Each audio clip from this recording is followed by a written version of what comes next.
Hello दोस्तों, नमस्कार, जय हिंद। स्वागत है आपका अपने यूट्यूब चैनल मैथ्स माध्यम में। आशा करता हूँ आप एकदम बढ़िया होंगे और अपनी पढ़ाई को अच्छे तरीके से कर रहे होंगे। दोस्तों, जैसा कि मैंने आपसे कहा था कि हम यूपीएसआई की जो पॉलिटी है उसको बिल्कुल बेसिक तरीके से करेंगे, यानी कि बिल्कुल थ्योरी बेस्ड करेंगे उसको। ठीक है, बाद में हम जब हमारी ये थ्योरी कंप्लीट हो जाएगी तो उसके बाद में हम एमसीक्यू करेंगे, जो कि प्रीवियस ईयर की परीक्षाओं में पूछे जा चुके हैं। ठीक है, तो दोस्तों हम इसी सीरीज को आगे बढ़ाते हुए आज करेंगे हम मौलिक कर्तव्य, यानी कि फंडामेंटल ड्यूटीज़। ठीक है, तो दोस्तों क्लास में जो है लास्ट तक बने रहना, क्योंकि इसमें जो है मैंने ये भी रखा है कि हमारे जो हमारे मौलिक कर्तव्य हैं, ठीक है, और जो इनसे संबंधित हमारे कोर्ट केस हुए थे उनको भी मैंने इसमें शामिल किया है, क्योंकि यूपीएसआई में जो है कोर्ट केस से भी क्वेश्चन पूछे जाते हैं। तो बिना किसी देरी के हम करते हैं अपनी क्लास को स्टार्ट।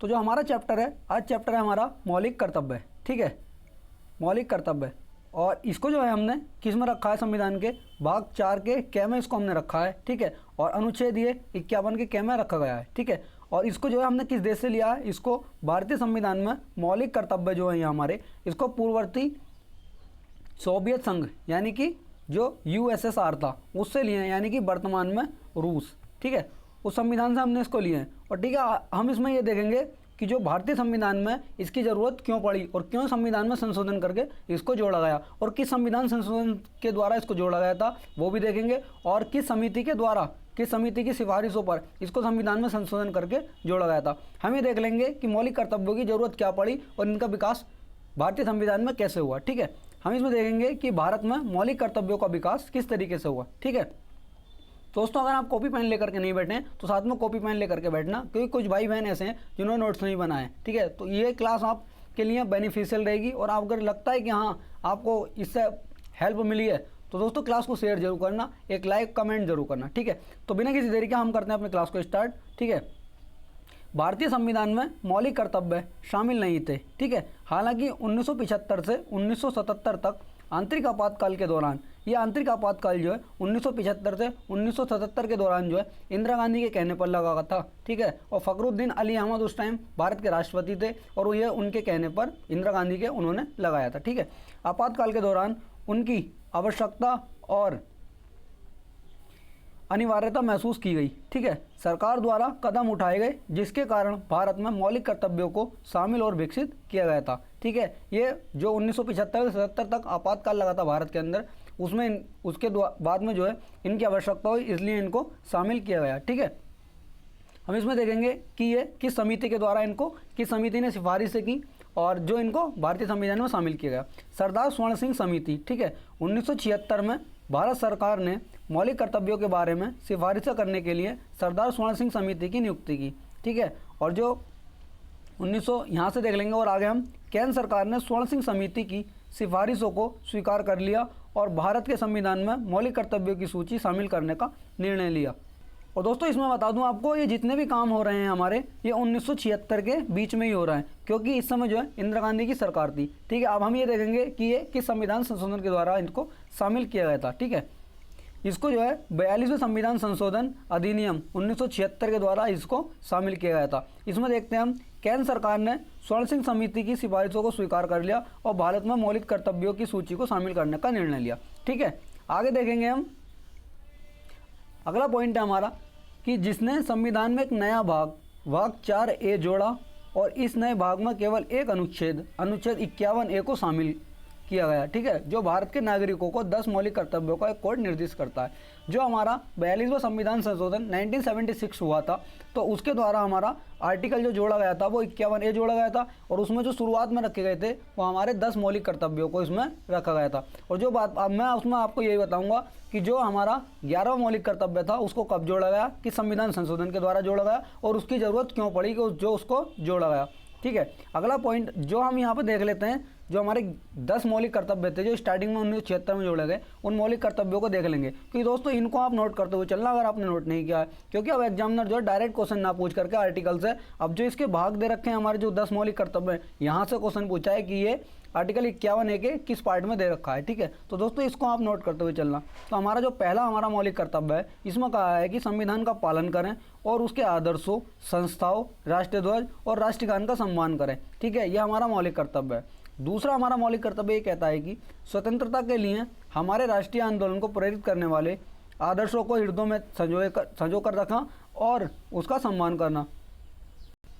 जो हमारे राष्ट्रीय आंदोलन हुए हैं और जो उनको प्रेरित करने वाले थे, जैसे कि हमारे क्रांतिकारी हुए हैं, उनका जो है आदर्श करना, ठीक है, और उनका सम्मान करना, ये हमारा दूसरा जो मौलिक कर्तव्य कहता है, ठीक है।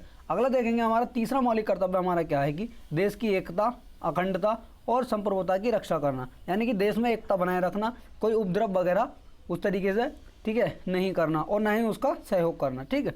और हमारा चौथा मौलिक कर्तव्य ये कहता है कि देश की रक्षा करना तथा आह्वान किए जाने पर राष्ट्रीय सेवा करना, ठीक है। देश की हम रक्षा करेंगे, ठीक है, और यदि हमें आह्वान किया जाएगा तो हम जो है राष्ट्रीय सेवा करेंगे, ठीक है। जैसे कि मान लो कि हमारे ऊपर कोई बाहरी आक्रमण हो गया है, ठीक है, तो उसमें हमारी सेना को जो है ज़रूरत पड़ रही है, तो उसमें जो हमारे मतलब सरकार के द्वारा लोगों को बुलाया जाएगा तो उसमें हमेशा तत्पर रहना, ठीक है, और राष्ट्रीय सेवा करना, ये हमारा चौथा मौलिक कर्तव्य कहता है। पांचवा हमारा मौलिक कर्तव्य क्या कहता है कि सद्भाव और समान भाईचारे की भावना को बढ़ावा देना, यानी कि बंधुत्व को बढ़ावा देना। और ये बंधुत्व शब्द मैं बताया था आपको, ये फ्रांस की क्रांति से लिया गया था, यानी फ्रांस के संविधान से इसको, ठीक है, बढ़ावा देना। तथा महिलाओं की गरिमा के विरुद्ध अपमानजनक प्रथाओं का त्याग करना, ठीक है, महिलाओं की इसमें जो है गरिमा को बनाए रखना और जो महिलाओं के विरुद्ध अपमानजनक जो टिप्पणियाँ होती हैं और जो प्रथाएं चल रही हैं उनका त्याग करना, ठीक है। और इसमें यह भी है कि महिलाओं का इसमें सम्मान करना, ये हमारा पांचवा मौलिक कर्तव्य कहता है, ठीक है। आगे देखेंगे हम जो हमारा छठा मौलिक कर्तव्य है, ये कहता है कि देश की समग्र संस्कृति की समृद्ध विरासत को महत्व देना और संरक्षित करना, ठीक है। जो हमारी जो समृद्ध संस्कृति है हमारी देश की, जैसे कि जो हमारे नेशनल पार्क हो गए और ये हमारे राष्ट्रीय स्मारक हो गए, ठीक है, जो ये हमारी विरासत हैं, ठीक है, और जो हमारे किले वगैरह फोर्ट है ना, इनका महत्व करना और इनको जो है संरक्षित करना। जैसे यहाँ तोड़ फोड़ वगैरह होती है, ठीक है, लोग घूमने के लिए जाते हैं, नेशनल पार्क में जाते हैं, ठीक है, तो वहाँ पर पेड़ वेड़ को तोड़ते हैं, वहाँ के जानवरों को नुकसान करते हैं, ठीक है, इस तरीके से नहीं करना है इसमें, ये हमारा छठा मौलिक कर्तव्य कहता है, ठीक है। सातवां मौलिक कर्तव्य हमारा ये कहता है कि प्राकृतिक पर्यावरण की रक्षा और सुधार करना तथा जीवित प्राणियों के प्रति दया करना। जैसे कि अभी मैंने आपको बताया कि नेशनल पार्क वगैरह में हम जाते हैं तो उसमें जो हमारा पर्यावरण है उसकी हमें रक्षा करनी है, ठीक है, और हमें पेड़ पौधे लगाने हैं और हमें जो है इसमें पेड़ पौधे वगैरह लगाने हैं और जीवित प्राणी जो होते हैं हमारे, ठीक है, उनके प्रति दया करना, उनके प्रति क्रूरता नहीं दिखाना, ठीक। आगे देखेंगे हमारा आठवां मौलिक कर्तव्य हमारा ये कहता है कि वैज्ञानिक दृष्टिकोण, मानवता तथा जिज्ञासा एवं सुधार की भावना को विकसित करना।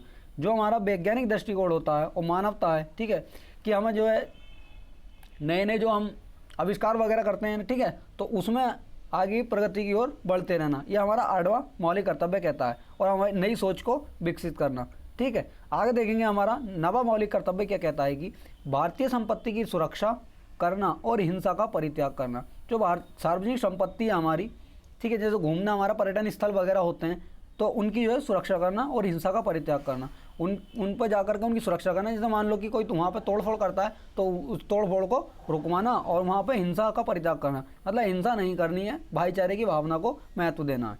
हमारा 10वां मौलिक कर्तव्य क्या था? व्यक्तिगत और सामूहिक गतिविधि के सभी क्षेत्रों में उत्कृष्टता की ओर प्रयास करना ताकि राष्ट्र निरंतर प्रयास और उपलब्धि के स्तर तक पहुँच सके, ठीक है। व्यक्तिगत और सामूहिक जो गतिविधियाँ हमारी सभी क्षेत्रों में उत्कृष्टता और प्रयास करना ताकि राष्ट्र जो हमारा निरंतर प्रगति की ओर बढ़ता रहे, ठीक है। अगला देखेंगे हमारा, यहाँ तक तो जो हमारे ये 10 मौलिक कर्तव्य थे, ये हमारे 10 मौलिक कर्तव्य हैं। इनको जो है 42वें संविधान संशोधन 1976 के द्वारा इनको जोड़ा गया था, ठीक है। यहाँ तक अभी देखेंगे हमारा 11वां मौलिक कर्तव्य है, इसको कब जोड़ा गया, ठीक है। आगे देख लेंगे हम जो हमारा 11वां मौलिक कर्तव्य था, इसमें क्या कहा गया, ये 6 से 14 वर्ष की आयु के बच्चों की देखभाल व शिक्षा का कर्तव्य उनके माता पिता, अभिभावक अथवा संरक्षक को है, ठीक है। और इसको जो है 86वें संविधान संशोधन के द्वारा जोड़ा गया था। और जो इससे बदलाव हुए हैं वो किन, जो हमारा 11वां मौलिक कर्तव्य जोड़ा गया है, इससे किन किन अनुच्छेदों में बदलाव हुए हैं वो भी देखेंगे हम। इसमें जो बदलाव हुए हैं अनुच्छेद 21 से अनुच्छेद 45 और 51A में, इसको जोड़ने से इनमें बदलाव हुए हैं, ठीक है। दोस्तों आगे देखेंगे हम कि जो हमारे ये मौलिक कर्तव्य थे, इनको जोड़ने के बाद में जो हमारे न्यायालय में जो कोर्ट केस हुए हैं, ठीक है, उन कोर्ट केस को देखेंगे और उन पर जो सर्वोच्च न्यायालय के विचार आए हैं उन विचारों को भी देखेंगे। क्योंकि दोस्तों यहाँ से यूपीएसआई में जो है कोर्ट के इससे जो है क्वेश्चंस पूछे जाते हैं। ठीक है, हम देखेंगे इसमें रंगनाथ मिश्रा बनाम भारत संघ, ये 2000 का हमारा केस था और इस केस में क्या कहा गया था और सुप्रीम कोर्ट का इसमें क्या फैसला आया था। इस मामले में सर्वोच्च न्यायालय ने कहा कि मौलिक कर्तव्यों को न केवल कानूनी प्रतिबंधों के माध्यम से बल्कि सामाजिक प्रतिबंधों के माध्यम से भी बरकरार रखा जाना चाहिए। क्योंकि दोस्तों यहाँ से पूछ लेता है कि किस कोर्ट के इसमें कहा गया था कि मौलिक कर्तव्यों को न केवल कानूनी प्रतिबंधों के माध्यम से बल्कि सामाजिक प्रतिबंधों के माध्यम से बरकरार रखा जाना चाहिए। इस तरीके से क्वेश्चन भी पूछ लेता है, तो यहाँ पर हम इसको बता देंगे यदि हमने पढ़ा होगा तब। ठीक है, आगे देखेंगे हमारा। और इसमें यह भी कहा गया था कि इसके अलावा न्यायालय ने मौलिक कर्तव्यों के बारे में जनता को व्यापक ज्ञान देने के संबंध में न्यायमूर्ति JS वर्मा की समिति में की सिफारिशों को लागू करने का निर्देश दिया था। ये JS वर्मा एक समिति आई थी और इसने जो है, जो इसने सिफारिश रखी थी उसमें भी कहा था, ये जो यहाँ से दोस्तों यहाँ से क्वेश्चन पूछ लेता है कि JS वर्मा समिति जो थी वह किससे संबंधित थी। तो इसमें हमारे इस तरीके से मान लो उसने क्वेश्चन रख दिया कि JS वर्मा समिति, देख लेंगे हम यहाँ से, जो थी JS वर्मा समिति, इस तरीके से हमसे क्वेश्चन आ जाता है JS वर्मा समिति ये किससे संबंधित है। अब मान लो उसने ऑप्शन रख दिए कि हमारा मौलिक अधिकार, ठीक है, मौलिक अधिकार, दूसरा ऑप्शन रख दिया उसने, ये पहला हो गया, दूसरा रख दिया उसने DPSP, तीसरा रख दिया हमारा केंद्र राज्य संबंध और चौथा रख दिया हमारा मौलिक कर्तव्य। तो इस तरीके से यहाँ से क्वेश्चन भी हमारा पूछा जाता है। तो हमारा इसका आंसर अभी मैंने आपको बताया कि जो हो जाएगा मौलिक कर्तव्य, इसका हमारा आंसर हो जाएगा, क्योंकि दोस्तों यहाँ से भी क्वेश्चन पूछे जाते हैं। अगला हमारा जो कोर्ट केस आया था इससे संबंधित वो था एम्स छात्र बनाम एम्स। ठीक है, एम्स छात्रों ने जो है एम्स के बना जो है एक कोर्ट केस कर दिया था और ये 2000 का हमारा केस था। तो इसमें सुप्रीम कोर्ट ने फैसला सुनाया था, उसको देखेंगे हम। सर्वोच्च न्यायालय ने फैसला सुनाया कि मौलिक कर्तव्य मौलिक अधिकारों के समान ही महत्वपूर्ण होंगे। ठीक है, इसमें जो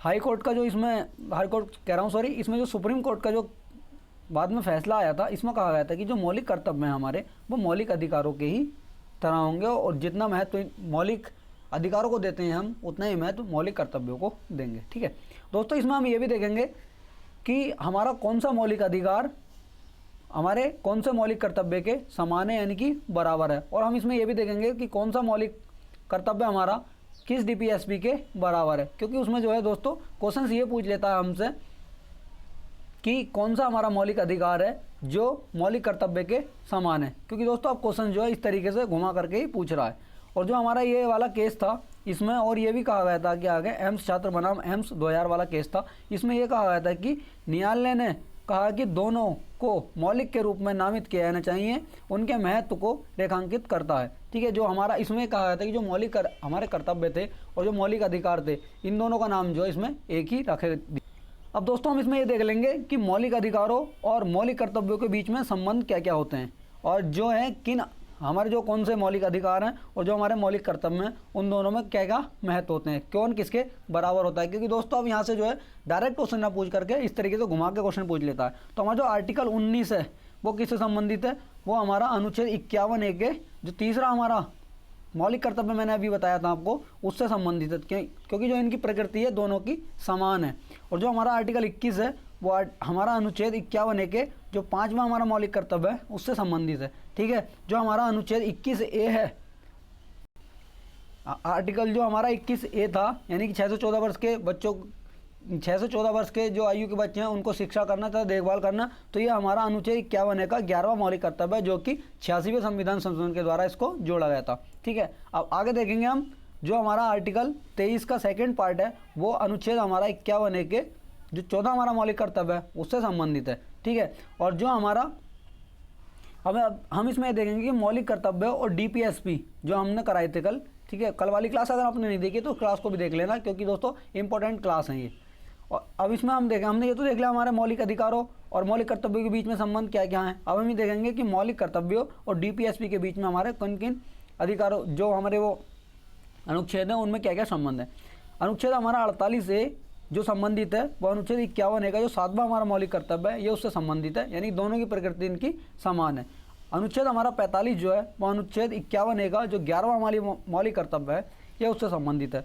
अनुच्छेद हमारा जो 49 है वो 11वें हमारे जो अनुच्छेद वो हमारा जो था 51वां अनुच्छेद जो था 51A का जो 6वां हमारा मौलिक कर्तव्य है ये उससे संबंधित है। ठीक है, दोस्तों अगर आपको क्लास अच्छी लगी हो तो क्लास को शेयर जरूर करना। अगर आपको लगता है कि हाँ क्लास आपके एग्जाम्स के लिए बेनिफिशियल है तो आप एक बार शेयर जरूर करना और कमेंट जरूर कर देना। अगर आप अभी तक आपने हमारे चैनल को सब्सक्राइब नहीं किया तो चैनल को सब्सक्राइब जरूर करना। ठीक है दोस्तों, हम इसमें जो है एक बार रिवीजन और कर लेते हैं कि जो हमारे 11 मौलिक कर्तव्य है वो क्या कहते हैं, एक बार उनको देख लेंगे थोड़ा स्पीड से, जिससे कि आपको अगर रिवीजन करना हो तो आप इतनी क्लास को देख लें बाद में भी। तो इसमें हमारा यह है कि पहला हमारा ये दिया गया था, इसमें को देखेंगे। ठीक है, जो हमारा पहला मौलिक कर्तव्य है इसमें थोड़ा स्पीड से देख लेंगे इनको। संविधान का पालन करें तथा उनके आदर्शों, संस्थाओं, राष्ट्रध्वज और राष्ट्रगान का सम्मान करें। सेकंड है कि स्वतंत्रता के लिए हमारे राष्ट्रीय आंदोलन को प्रेरित करने वाले आदर्शों को हृदय में संजोए रखकर और उसका सम्मान करें। ठीक है, अगला है थर्ड हमारा कि देश की एकता, अखंडता और संप्रभुता की रक्षा करें। देश की रक्षा करना तथा आह्वान किए जाने पर राष्ट्रीय सेवा करना। पांचवा था हमारा सद्भाव और भाईचारे की भावना को बढ़ावा देना तथा महिलाओं की गरिमा के विरुद्ध अपमानजनक प्रथाओं का त्याग करना। ठीक है, छठा हमारा जो मौलिक कर्तव्य था ये था कि देश की समग्र संस्कृति की समृद्ध विरासत को महत्व देना और संरक्षित करना। जो सातवां हमारा था ये था कि प्राकृतिक पर्यावरण की रक्षा और सुधार करना तथा जीवित प्राणियों के प्रति दया रखना। ठीक है, आठवां हमारा जो था मौलिक कर्तव्य यह वैज्ञानिक दृष्टिकोण, मानवता तथा जिज्ञासा एवं सुधार की भावना विकसित करना। ठीक है, नवा हमारा यह था कि सार्वजनिक संपत्ति की सुरक्षा करना तथा हिंसा का परित्याग करना। 10वां था व्यक्तिगत और सामूहिक गतिविधि के सभी क्षेत्रों में उत्कृष्टता की ओर प्रयास करना ताकि निरंतर प्रयास और उपलब्धि के उच्च स्तर तक पहुंच सके। 11वां जो जोड़ा गया था वो 86वें संविधान संशोधन के द्वारा जोड़ा गया था। ठीक है, इसमें कहा गया था कि 6 से 14 वर्ष की आयु के बच्चे की देखभाल व शिक्षा का कर्तव्य उनके माता पिता, अभिभावक व संरक्षक का होगा। ठीक है दोस्तों, अगर आपको क्लास अच्छी लगी हो तो क्लास को शेयर जरूर करना। और दोस्तों इस क्लास को जो है हम यूपीएसआई का बेस बना करके चल रहे हैं, और बाकी आप इस क्लास को किसी और जिस एग्जाम्स में पॉलिटी पूछी जाती है उसके लिए भी ले सकते हैं। तो इसी के साथ मिलते हैं नेक्स्ट वीडियो में। अगला टॉपिक हम करेंगे कल। ठीक है, जय हिंद, जय भारत।